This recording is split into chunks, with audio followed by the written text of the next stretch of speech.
Buenos días. Se oye bien, ¿verdad? Por atrás. Lo primero es pedir disculpas a los participantes, más que al público, a los participantes, por este retraso de casi tres cuartos de hora. De modo que trataremos de ser lo más breves posible para empezar las jornadas de estudio, que es para lo que estamos aquí. Me es muy grato, como representante del Centro Internacional Antonio Machado, acoger por tercer año consecutivo, es decir, los 2 años del COVID, donde las cosas fueron más difíciles, y este tercer año, acoger al Centro Memorial de las Víctimas de Terrorismo, con sede en Vitoria, para realizar conjuntamente en Soria estas jornadas de estudio multidisciplinar con distintos puntos de vista, escritores, cineastas, historiadores, politólogos, etcétera, etcétera. Los años que llevamos aquí creo que han sido fecundos en la relación entre unos puntos de vista y otros, en las discusiones, en lo que se ha oído desde la tribuna y lo que se ha oído desde las butacas. Los asistentes muchas veces han sido ponentes de las jornadas anteriores y son tan valiosos como las personas muchas veces que están aquí en la mesa. Me es grato dar comienzo a una cosa que ya ha dado comienzo, porque en realidad comenzó ayer con la visión de la espléndida película de John Biar, que nos introdujo de lleno ya en el tema y inició un primer debate de sumo interés.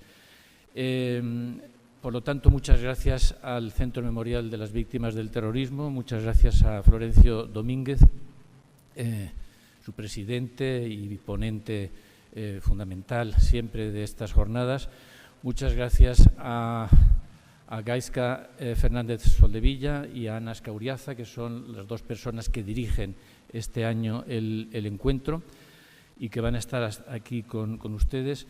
Y me gusta siempre recordar, Gaizka, que en realidad decimos que es el tercer año, pero en realidad es el cuarto, porque todo se fraguó con el curso de Martín Alonso, que no ha podido venir, había prometido su asistencia y no ha podido venir por causa del maldito bicho. Y bueno, un recuerdo desde aquí a Martín Alonso, porque en su curso de hace ya 4 años y con la asistencia de Gaizka en nombre ya del Centro Memorial es cuando se fraguó la posibilidad de realizar estos encuentros que tienen su seguimiento puntualmente.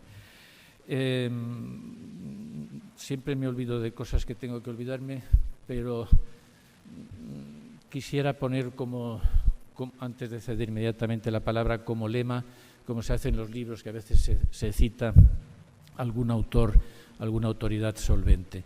Voy a citar a Agustín de Hipona, a San Agustín. San Agustín escribió lo siguiente: ni siquiera Dios puede hacer que lo que ha sido no haya sido.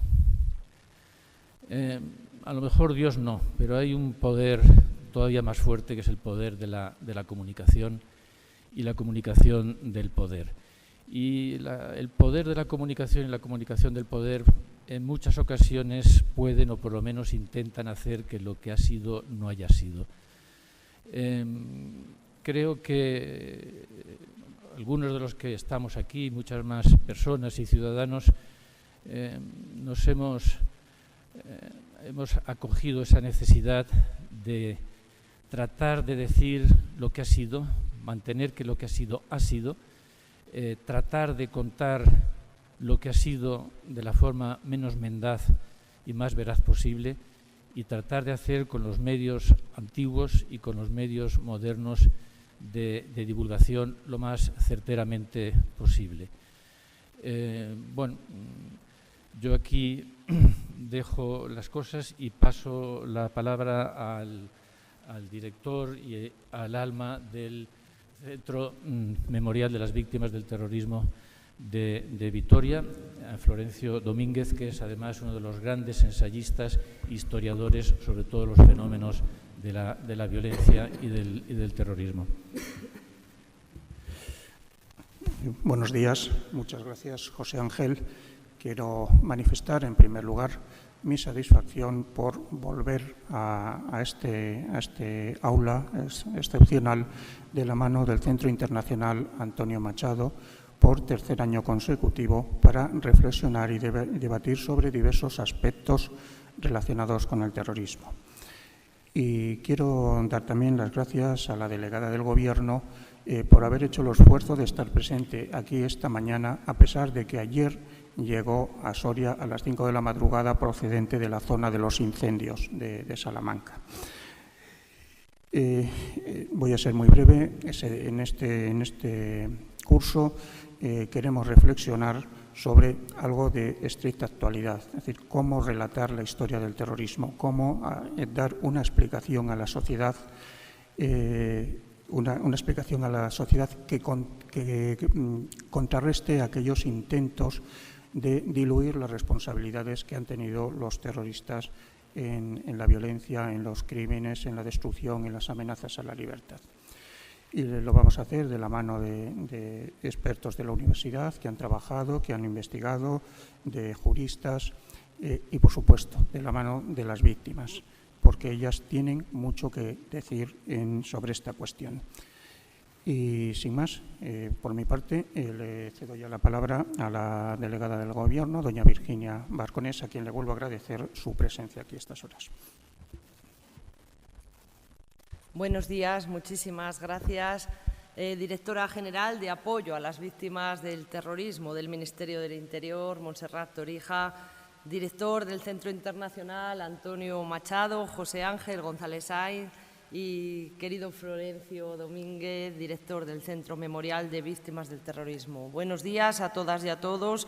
La historia, la literatura, el periodismo, la propaganda, la investigación son algunos de los caminos que se pueden recorrer para relatar el terrorismo. A lo largo de la jornada de hoy y de mañana, en este curso, van a examinar esos caminos y otros que seguirán de las intervenciones y testimonios de quienes participen en este foro. Cada ponente, dependiendo de su experiencia personal, de su profesión, de sus afinidades, explicará el camino que ha tomado, por considerarlo el más adecuado para alcanzar su meta, o denunciará el que han tomado otros para enmascarar o justificar la barbarie. Me van a permitir que, como representante del Gobierno de España, abra otro camino, el que se recorre a través de las leyes, del Estado de Derecho, que nos han proporcionado herramientas decisivas para construir un relato progresivo y desde muchos enfoques, unos más generales y otros más específicos, dirigidos todos ellos a acorralar al monstruo que con tantos brazos y cabezas nos ha golpeado y herido a lo largo de de demasiados años. Somos un país en el que podemos dar testimonio de la dureza con la que el terrorismo golpea a las sociedades democráticas, pero también podemos probar que la ley y los valores democráticos nos ofrecen instrumentos útiles para derrotar a las organizaciones terroristas.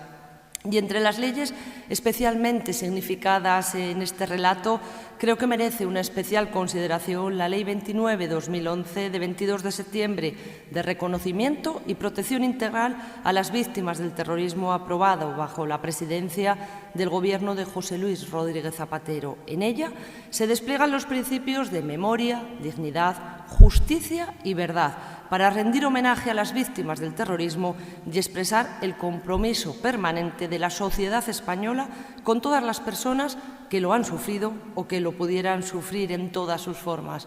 La memoria como acto de justicia que garantice que la sociedad y las instituciones no vamos a olvidar nunca a los que perdieron la vida, fueron heridos o vieron sacrificada su libertad como consecuencia del fanatismo terrorista.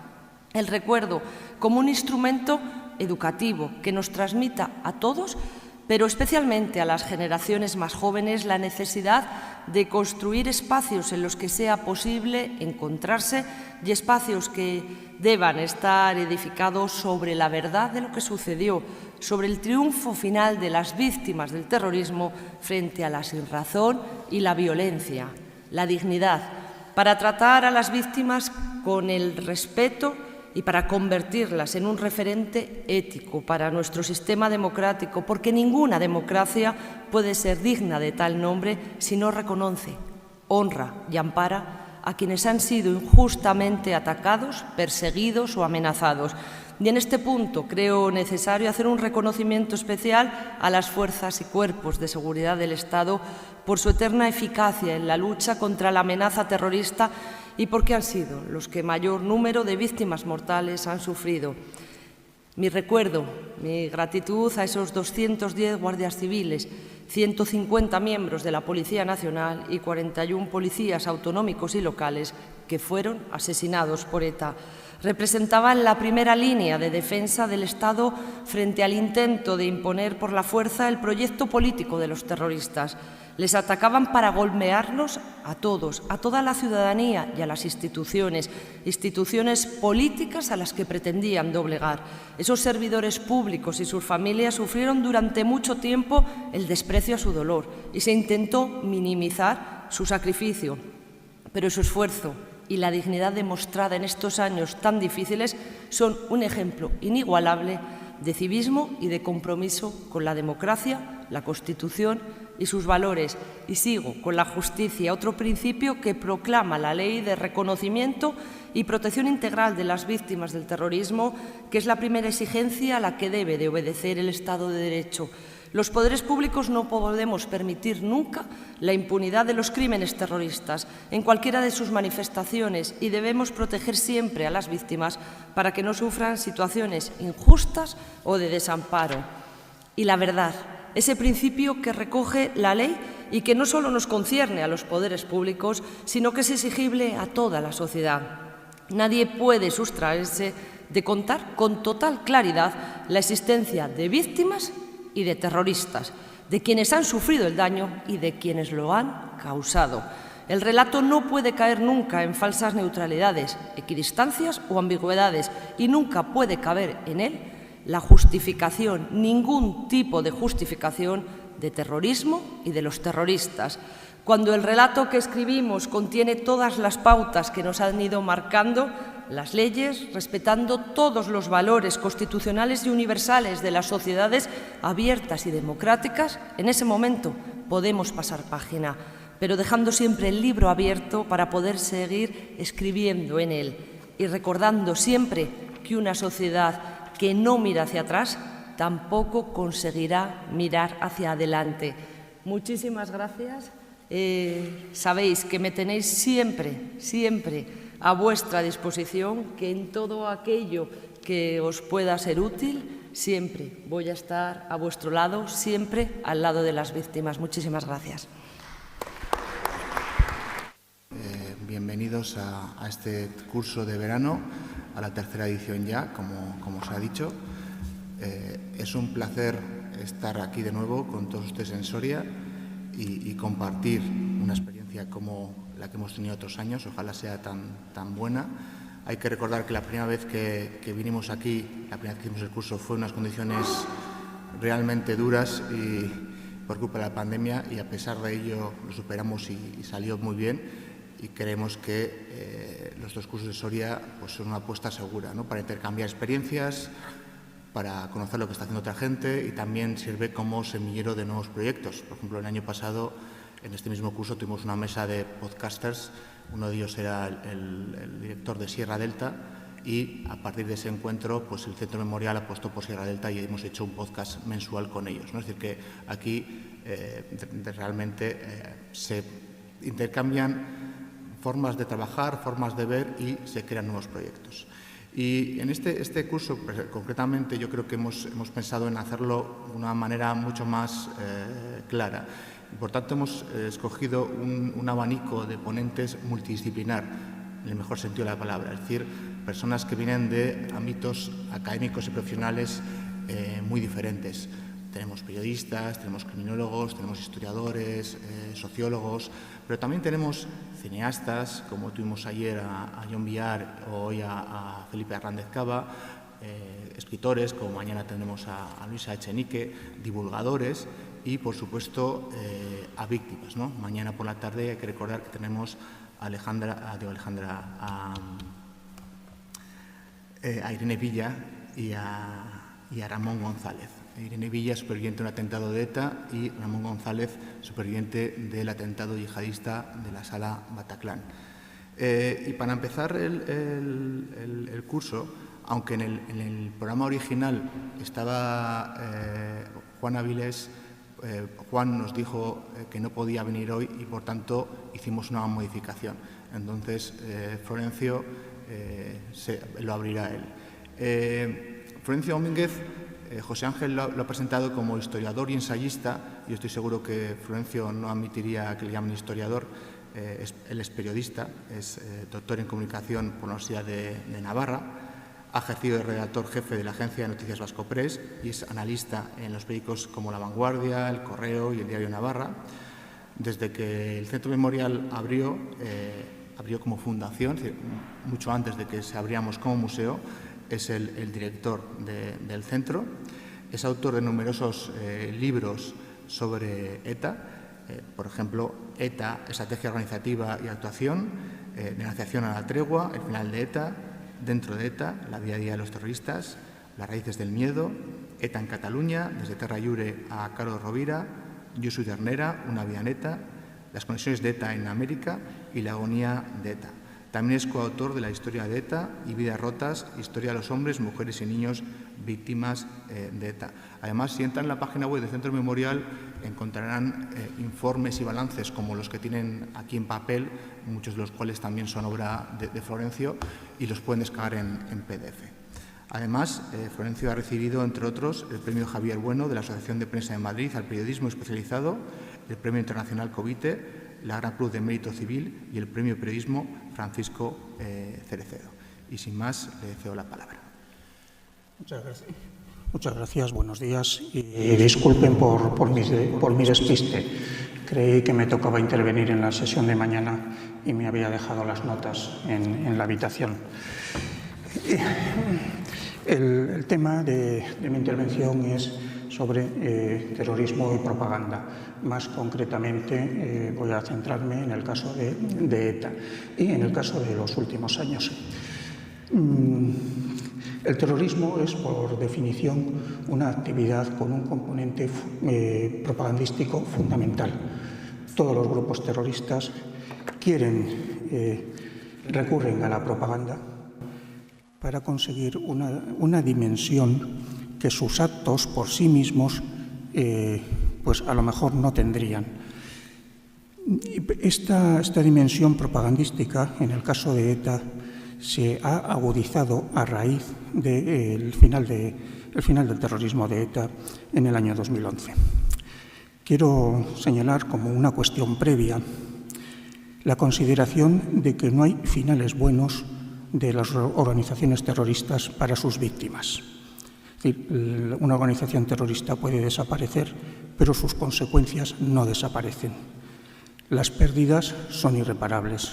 Los daños físicos, morales, de todo tipo, no desaparecen porque los causantes lo hayan dejado, hayan sido detenidos o hayan fallecido. Y a partir de esta premisa previa, que tiene que tomarse como referente a la hora de los análisis posteriores que voy a realizar, yo quiero afirmar la derrota de ETA frente al Estado. ¿Derrota por qué? ¿Por qué hablamos de derrota de ETA? Porque la banda terrorista fue forzada a renunciar a las armas por la acción del Estado. No fue ni por un cambio estratégico, ni por una reconversión ética, ni siquiera por consideraciones políticas. Fue porque la eficacia de la acción del Estado en su conjunto, de las instituciones judiciales, de las instituciones policiales, del rechazo social, acabó haciendo ineficaz y en ocasiones casi imposible la continuidad de la violencia. Y por eso y por eso lo dejó. Esto a veces en algunos sectores, algunas personas cuestionan si ETA no se ha derrotado, se ha transformado, se está en las instituciones. Bueno, ETA ha estado en las instituciones y ha compatibilizado ese estar en las instituciones desde el año 77 al año 2003 de forma ininterrumpida, y eso no fue ningún aliciente para dejar la violencia, sino todo lo contrario, para continuar en ella. Quiero hacer un repaso sumario, un poco rápido, de los años previos al cese de la actividad terrorista. El cese se anunció el 20 de octubre de 2011 y en mayo de 2018 se anunció la disolución de la organización terrorista. En primer lugar, hay que subrayar el fracaso del proceso de conversaciones que se desarrolló entre el año 2005 y el año 2007. Y fracasó de forma estrepitosa con el atentado terrorista de diciembre de 2006 contra el aparcamiento de la T4 del aeropuerto de Barajas. Bien, ETA fue perdiendo capacidad de actuar a lo largo de los años, poco a poco, por el desgaste de la acción policial. Entre los años 2007 y 2010 cometió 75 atentados y dejaron 10 víctimas mortales. Eso lo comparamos solo con el año 2000, en el que cometió 70 atentados y 23 asesinatos. Es decir, en el año 2000 salió de la tregua de 1999 y hizo una potente ofensiva terrorista. Había aprovechado aquella tregua para reorganizarse, para montar células, para instalar sus grupos en un montón de sitios, para rearmarles, para darles instrucción. Bueno, tuvo un año y medio de ofensiva, pero a finales de 2001 estaba ya extremadamente debilitada y sin capacidad para desarrollar todos los proyectos terroristas que tenía. ¿Y esa incapacidad en qué se refleja? Además de esa disminución, es decir, son en el año 2023 asesinatos, en los 4 años de 2007 a 2010, 10 asesinatos. Eso muestra ya la debilidad en que se encontraba ETA. Pues esa debilidad se traduce, por otro lado, en una sucesión de crisis internas. En 2003 hay una crisis con un grupo, yo no sé si se oye bien, yo oigo como eco, como reverberaciones. No sé cómo lo oirán ustedes. Bueno. Sí, ahí se escucha bien, ¿eh? Vale. Vale. Entonces, sigo. Bueno, en el año 2003 hay una crisis dentro del aparato militar. Media docena de cuadros medios, entre los que están los que luego se van a hacer famosos, como Cherokee, como ATA, se insubordinan contra sus jefes entonces y acaban siendo expedientados, sancionados y se insubordinan porque ellos constatan que no tienen capacidad, que no están haciendo todo el terrorismo que consideran que tienen que hacer. Entonces, se revuelven contra sus jefes que los sancionan. En 2004 se produce otra crisis a partir de un dirigente muy referencial, que era Francisco Mújica Garmendia, Paquito, que con otros presos saca una carta desde las cárceles criticando a la dirección y criticando su incapacidad para desarrollar una actividad terrorista sostenida. Entre 2007 y 2008 hay una crisis tan profunda que ETA está virtualmente dividida en dos organizaciones enfrentadas entre sí. Por un lado está el aparato político, por otro lado el aparato logístico y el militar, que están enfrentados de tal manera que se han expulsado unos y otros de ETA. La crisis la soluciona la Guardia Civil con la detención de todo el aparato político de un solo golpe en Burdeos en 2018. Entonces, es una sucesión de crisis. Sin embargo, esas crisis no le llevan a ETA a tomar la decisión de dejarlo y se van produciendo una serie de debates internos en los que reafirman la continuidad de la violencia. En 2003 hay una asamblea general virtual, o sea, no se reúne nadie, pero envían papeles de un lado para otro y deciden por absoluta unanimidad que continúan con el terrorismo. Pero es que en 2008 vuelven a tener otro debate interno de estas características y ahí hay un 80,5% de los miembros de ETA que participan en ese debate, que son exactamente 210, que deciden continuar con el terrorismo. y que en contra de la continuidad solo se pronuncia un 15%. 5 años antes nadie se había pronunciado por dejarlo. En 2008 ya son el 15%. Bueno, pero el 80,5% siguen, votan por seguir. Y las enmiendas en las que se pedía expresamente, tenían un texto base, ahí se presentan una serie de enmiendas, las enmiendas en las que se pedía directa y abiertamente abandonar las armas, una que se denominaba enmienda número 2, solo tiene el 13% de los votos a favor, otra, la enmienda número 5, que iba en la misma línea, solo tiene un 11%. O sea que la voluntad mayoritaria de los miembros de ETA era continuar a la altura de 2008. Y sin embargo, en febrero de 2010 es cuando se produce el cese real de la actividad de ETA. Hemos hablado antes, he mencionado la fecha en la que anuncian que dejan las armas, que es el 20 de octubre de 2011. Bien, ahí lo anuncian, pero realmente se habían detenido en el mes de febrero de 2010 y no lo habían hecho sin ningún debate. Es decir, sin ningún debate y por necesidad de detener su actividad para intentar eludir la persecución policial que estaban sufriendo. Es decir, se dan órdenes en ese mes de febrero, entonces le llaman parón técnico, pero parón técnico para reforzar su seguridad, para reestructurarse, porque estaban sufriendo una serie de golpes que les impedían continuar. Entonces ahí se detienen, el vehículo de la violencia se detiene en ese momento y ya son incapaces de arrancarlo más adelante. Ya a partir de ahí ya no siguen. Luego ya lo van blanqueando poco a poco. Sí, se han detenido en febrero, como digo, de forma secreta, es una orden del jefe del aparato militar en ese momento, que era Miquel Carrera, ATA, que ordena a sus comandos que se detengan, que no hagan nada y que la organización se va a dedicar a reforzar sus medidas de seguridad. Vale, no lo deben conseguir porque ya en septiembre hacen público que meses atrás habían suspendido, ellos dicen, habían suspendido las acciones armadas ofensivas. Las habían suspendido por incapacidad. En septiembre de 2010, enero de 2011 ya anuncian una tregua unilateral. Y este anuncio se hace con un debate de 30 personas, es decir, que es una representación ínfima. He mencionado que en el debate de 2008 participan al menos 210, y en el debate posterior, ya la renuncia de las armas, ellos ya hablan de 1000 y pico participantes, que habrá que ver si uno se los cree. Bien, en el verano de 2011...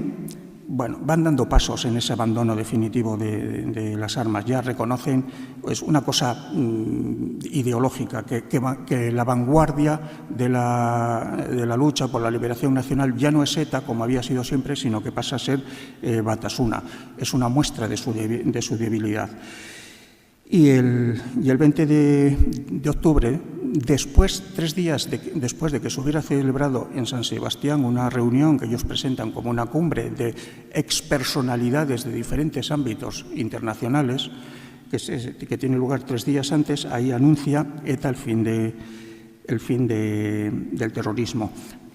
Y lo anuncia reclamando una negociación con los gobiernos de España y Francia sobre lo que llaman las consecuencias del conflicto, que es cambiar las armas por los presos y la retirada de las fuerzas de seguridad del País Vasco. Y estamos ya en el primer gran escenario propagandístico que se organiza para dar cobertura a la retirada de ETA, a la retirada en el peor de los términos castrenses, no la retirada como la que describe Jenofonte en la Nábasis, una retirada ordenada a través de un territorio hostil que los griegos están buscando volver a casa. No, es una retirada desorganizada. Y tratan de conseguir una cobertura mediante esa cumbre entre comillas, de Ayete, en la que un grupo de personalidades internacionales piden a ETA que renuncie a la violencia y a los gobiernos de España y Francia que negocien con la banda. Y después de este primer paso, el segundo paso de la coreografía es el anuncio de ETA 3 días más tarde.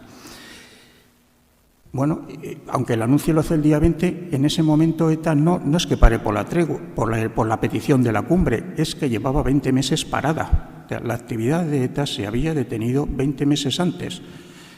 Lo que no se había detenido en ese tiempo era la acción policial. Bien, entonces ETA hace el anuncio de octubre de 2010 con un plan A, que es negociar con el Gobierno de España. Y se instalan 3 representantes de ETA en Oslo desde finales de 2011 y se están hasta enero de 2013 esperando que llegue un enviado del Gobierno español a negociar con ETA la entrega de las armas por la liberación de los presos y la retirada de las fuerzas de seguridad del País Vasco. No va nadie, fracasa el plan A y fracasa el plan de las personalidades que se reúnen en Ayete. Entonces, esa situación genera tensiones entre ETA y un grupo que estaba funcionando, que se llamaba Comisión Internacional de Verificación, que era un grupo formado por otro grupo de personalidades internacionales que querían hacer de intermediarios. Entonces, este grupo le pide a ETA que le dé un papel para controlar la entrega de sus armas. ETA lo rechaza, por supuesto, y se enfrenta con ellos, y el Gobierno de Noruego expulsa a los etarras que había por ese enfrentamiento, los expulsa el 18 de febrero de 2013. Ha fracasado el plan A. Bueno, pues pasamos al plan B, que se trata que es a partir de 2013 de involucrar a Francia en esa negociación que no había conseguido por España. Y a pesar de que lo intentan por tierra, mar y aire, a pesar de que lo intentan enviando un montón de intermediarios al Gobierno francés, no tienen éxito. Entonces, como tampoco eso funciona, pasamos al plan C, a partir de 2014. Entonces ETA acepta lo que no había aceptado en 2013 ni en 2012, que era que la Comisión Internacional de Verificación, que presidía un señor de origen de Sri Lanka, pero que estaba en la Universidad creo que de Ámsterdam o de La Haya, se encargue del control del sellado de los arsenales de ETA. Es justo lo que habían rechazado un año antes y por lo que habían sido expulsados de Noruega. Bueno, eso lo aceptan en 2014. De esta manera se produce el 21 de febrero de 2014 la difusión de un vídeo en el que los verificadores, ETA les enseña media docena de armas en una mesa, ellos lo graban, lo firman, hacen la lista de las armas que hay, se van los verificadores, ETA coge las armas y se las vuelve a llevar. El ridículo fue tan grande que, aparte de que citó la Audiencia Nacional a declarar a los verificadores, que después de eso ya no volvieron a pisar a España. No sé si por la Audiencia Nacional o por el ridículo que hicieron con ese intento de verificación. Vale, ha fracasado el plan C, pues pasamos al plan D, que todavía queda abecedario, y nos presentamos en diciembre de 2016. Ahí lo que se proponen es la destrucción unilateral de armas sin presencia de los Estados.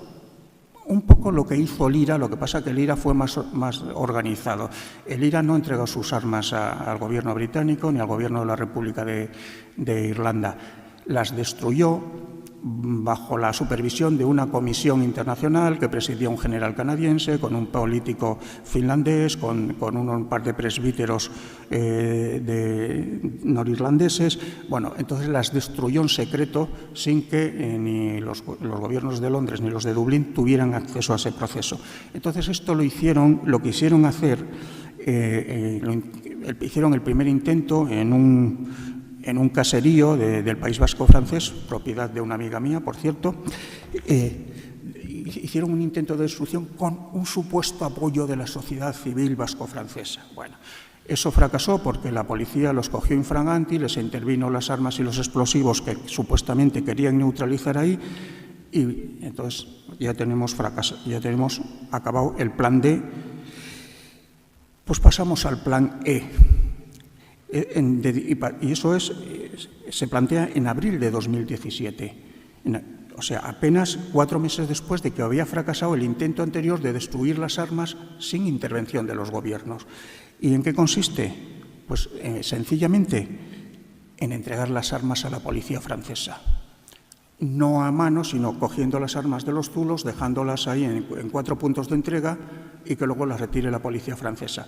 Y entonces ahí vuelve el segundo gran montaje propagandístico. La cuestión de entrega de las armas en los grupos terroristas ha sido siempre, aquí ha sido siempre una cuestión, ha provocado un rechazo visceral. Hay una frase que dice durante la tregua del 99 un político vasco que tenía toda la razón del mundo, que dice: la foto de la entrega de las armas sería la foto de la derrota. Y tenía razón. Quien dice esto es Arnaldo Otegi. La entrega de las armas de un grupo terrorista a su enemigo, al Estado, es la foto de la derrota, y por eso todos los grupos la han evitado. El IRA, en Irlanda del Norte, no entregó sus armas, las destruyó bajo la supervisión de un general canadiense, un ex primer ministro finlandés. Las FARC no le han entregado las armas al gobierno colombiano, las han entregado a una misión de las Naciones Unidas. La guerrilla salvadoreña, salvo unas cuantas armas que se las escondió ETA en Nicaragua y que las quería ocultar, las entregó a unas brigadas de desarme de las Naciones Unidas. Es decir, hay un documental alemán de los Tupamaros, hecho ya cuando ya los Tupamaros han renunciado a la violencia, se han integrado en el sistema político uruguayo, en el que aparece una furgoneta con 3 o 4, no sé si llamarle fusiles o carabinas, muy oxidadas, en muy mal estado de conservación, y uno de los dirigentes tupamaros las enseña y le dice a la cámara: nuestro orgullo es que jamás entregamos las armas al enemigo. Eso lo tienen interiorizado todos los grupos terroristas. Entregar las armas al enemigo es la derrota. ¿Y ETA qué hizo? Las entregó. Pero eso sí, con un montaje propagandístico que consistía en que alrededor de los puntos donde había depositado las armas aparecían unos cuantos señores con chalecos amarillos que se cuidaron muy mucho de tocar ninguna de las armas, o sea, se cuidaron muy mucho y se estuvieron esperando hasta que llegara la policía francesa a recogerlas. Eso es una entrega de armas al enemigo. O sea, eso es la foto de la derrota. Y ahí otra vez volvieron a movilizar determinadas personalidades internacionales para dar cobertura propagandística a lo que era un gesto de derrota. Detrás de cada gesto de derrota, de la renuncia forzosa a la violencia, hacen un montaje propagandístico para disimularlo. La entrega de las armas, hacen un montaje para disimularlo. Y el tercer gran montaje propagandístico es el que organizan en mayo de 2018 cuando anuncian su disolución.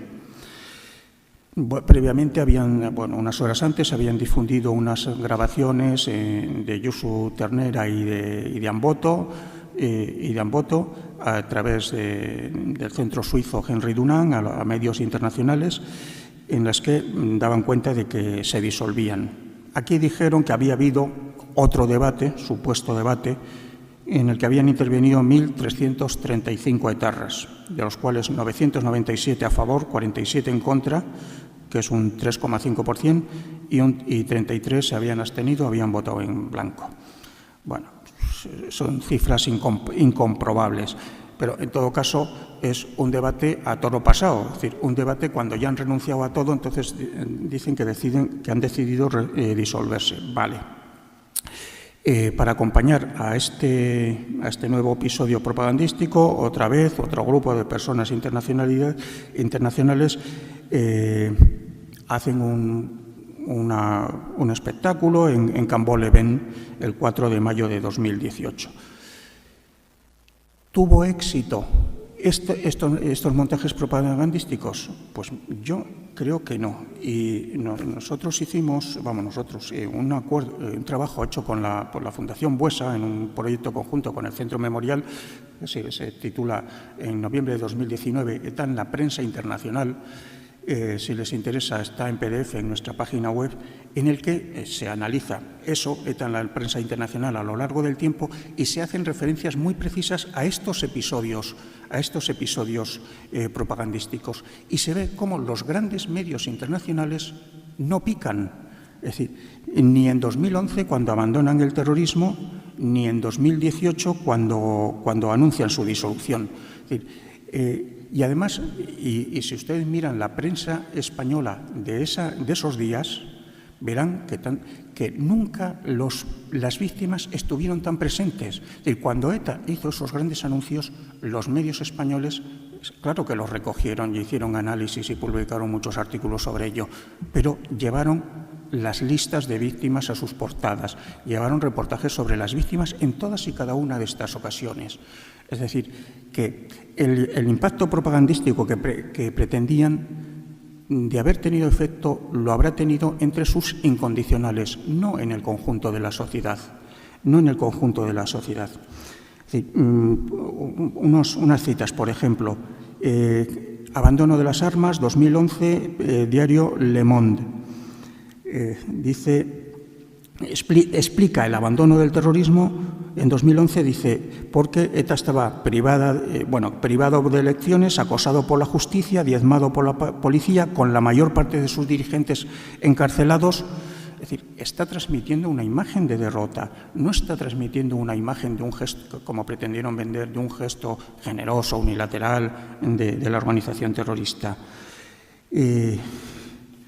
Eso en Le Monde. Otra de la conferencia de Ayete, el gran espectáculo. La reunión de San Sebastián permitió a ETA disimular una capitulación a la que le han obligado los partidos políticos y el aparato judicial españoles por la vía del derecho y de la presión policial. Le Figaro, también en esa fecha, los sucesivos golpes infligidos a su dirección en Francia y en España diezmaron a la organización. Seguían siendo posibles asesinatos aislados, pero su coste era cada vez más alto. Los autores apenas duraban unos días en fuga antes de ser detenidos por la policía. Transmiten con claridad la prensa internacional la imagen de la derrota de ETA. Y lo mismo ocurre en 2018.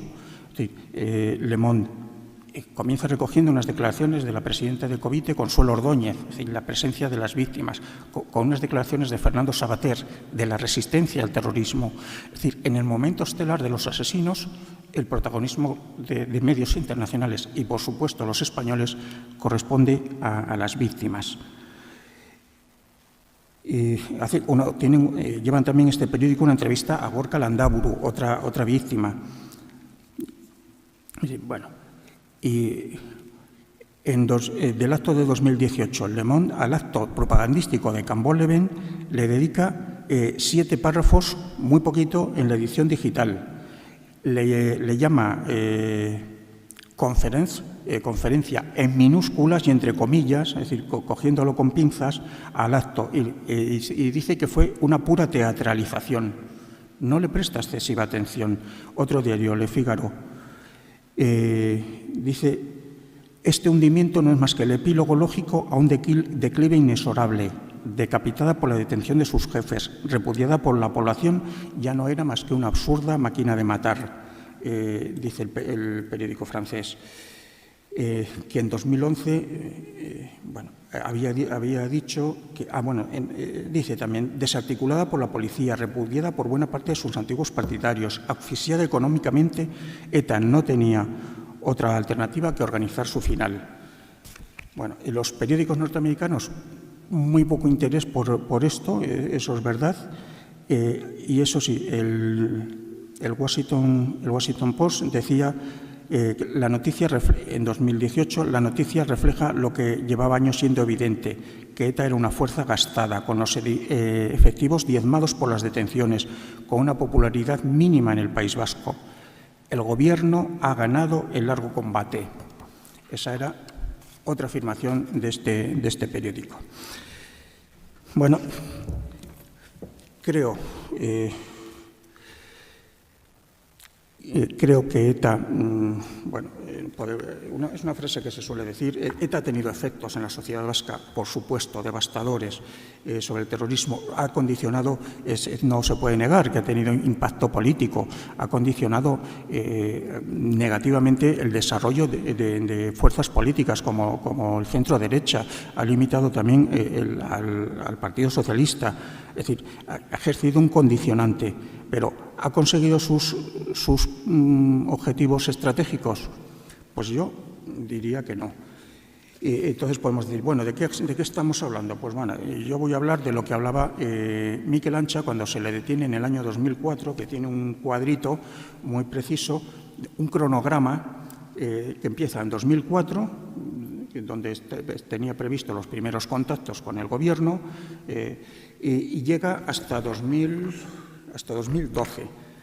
Entonces, la previsión del jefe del aparato político de ETA, o sea, que es decir, la previsión de ETA, era que en 2005 habría un alto el fuego y habría un acercamiento de presos. Y que en 2005 el Gobierno de España haría una declaración de Downing Street, es decir, como había hecho el Gobierno de Londres, diciendo, bueno, que no se oponía a lo que pudieran decidir los norirlandeses.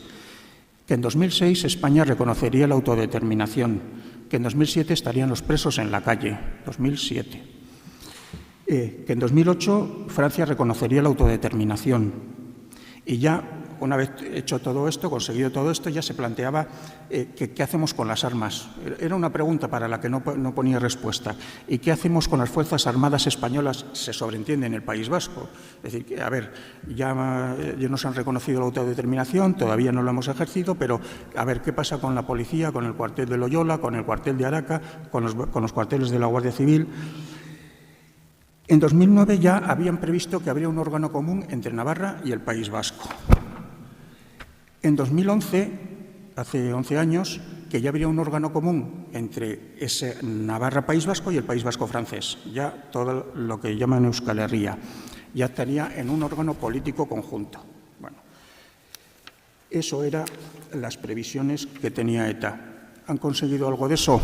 Pues juzguen ustedes. No sé cómo vamos de tiempo. Muy bien, vamos bien, porque hasta las 12 tenemos tiempo. Bueno, bien. Luego, en el tema de las cuestiones de propaganda, a veces nos enredamos nosotros mismos. Somos especialmente sensibles, especialmente a las maniobras propagandísticas de los etarras. Cuando realmente fuera del sector social que les ha apoyado siempre y que no quiere distanciarse ahora de esa historia, no tienen mayor incidencia, no tienen mayor efecto. Y, sin embargo, a veces los medios de comunicación, a veces pues entre representantes del colectivo de víctimas, entre representantes de los que seguimos más cerca los efectos del terrorismo, tomamos en serio sus mensajes propagandísticos. Me estoy acordando de unas informaciones. Todos los años, desde hace más de 30, ETA, en los primeros días de enero, normalmente en torno hacia el 9-10 de enero, ETA, la base de apoyo a ETA, su brazo político, organizaba una gran manifestación en Bilbao de apoyo a los presos. Eso ha sido, no sé exactamente cuántos años llevarán, pero pueden llevar 30 o 35 años haciendo eso. A principios de enero, en Bilbao, una gran manifestación. Este año pasado, por el COVID, pues no hicieron la manifestación y decidieron cambiarla por un montón de pequeñas concentraciones a nivel local. Y entonces aparece una información sobre esto en todos los medios, unos más, otros menos, pero un importante periódico de difusión nacional titula una de las columnas que acompañan a la información diciendo que localidades que han dado la espalda a las víctimas. Y se está refiriendo a localidades en las que ha habido algún tipo de manifestación o de concentración de apoyo a los presos de ETA, pero no titula eso, titula localidades que han dado la espalda a las víctimas. Y te empiezas a mirar la lista de las localidades y ves Pamplona. Y dices, ostras, un poco fuerte. Pamplona está gobernada por UPN, con amplio acuerdo municipal. Pamplona ha dedicado una placa a cada víctima del terrorismo que ha habido en el municipio y están colocadas, una por una, han colocado en el lugar donde fueron asesinadas esas personas, han colocado una placa en un soporte como si fuera una señal de tráfico, pero con un diseño específico de recuerdo y homenaje a cada víctima del terrorismo. ¿Alguien puede decir que Pamplona ha dado la espalda a las víctimas del terrorismo? Y sigues leyendo Tudela, si se acababa de inaugurar pocos meses antes un monumento a las víctimas del terrorismo hecho por el ayuntamiento. ¿Cómo puedes decir que en Tudela porque hayan salido 50 personas a manifestarse, está dando la espalda a las víctimas del terrorismo. No podemos confundir la parte con el todo. Es decir, la parte de aquellos que apoyan a la organización terrorista, que siguen apoyando a sus presos, que la han apoyado en el pasado, que no reniegan de esa historia fúnebre que tienen a sus espaldas, con toda la sociedad. Y si nos equivocamos, como creo que se equivocaba el periodista que decía estas cosas, que atribuyera, y otros muchos ayuntamientos que venían en esa lista están en la misma situación que estos dos que menciono, ¿no? Es decir, si nos creemos que porque 50 personas hayan salido o 100 a manifestarse en Pamplona, Pamplona está en contra de las víctimas, estamos primero transmitiendo un mensaje erróneo a las propias víctimas y al conjunto de la sociedad. Y nos estamos equivocando. Bien, bueno, yo más o menos hasta aquí. Si quieren alguna pregunta o hacer alguna observación o, por supuesto, llevarme la contraria, están en su derecho y seguro que tienen razón. Así que se abre el turno de palabra.